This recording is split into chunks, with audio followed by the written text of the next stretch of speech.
السلام عليكم ورحمة الله وبركاته. أهلا بكم في نشرة أسعار الذهب يقدمها لكم عمرو علي من قناة أخبارنا اليوم.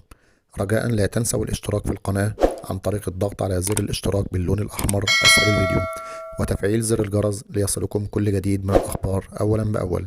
وإليكم نشرة الأسعار بعد الفصل.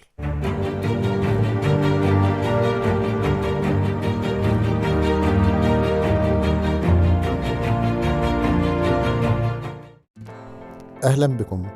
شهد الأمس الاثنين الموافق 30 يناير 2023 انخفاضا جديدا في أسعار الذهب، ليسجل انخفاضا قرب 20 جنيه للجرام الواحد، ليسجل أدنى مستوى له منذ شهر تقريبا.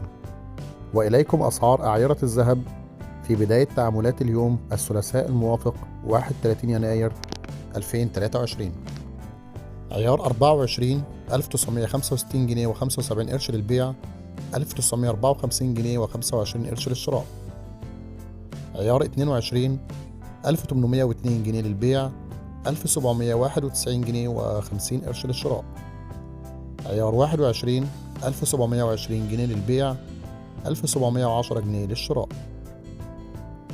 عيار 18 1474 جنيه و25 قرش للبيع، 1465 جنيه و75 قرش للشراء.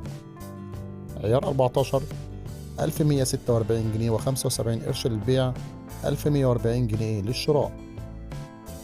الجنيه الذهب 13760 جنيه للبيع، 14980 جنيه للشراء. أونصة الذهب 1924 دولارا للبيع، 1923 دولارا للشراء.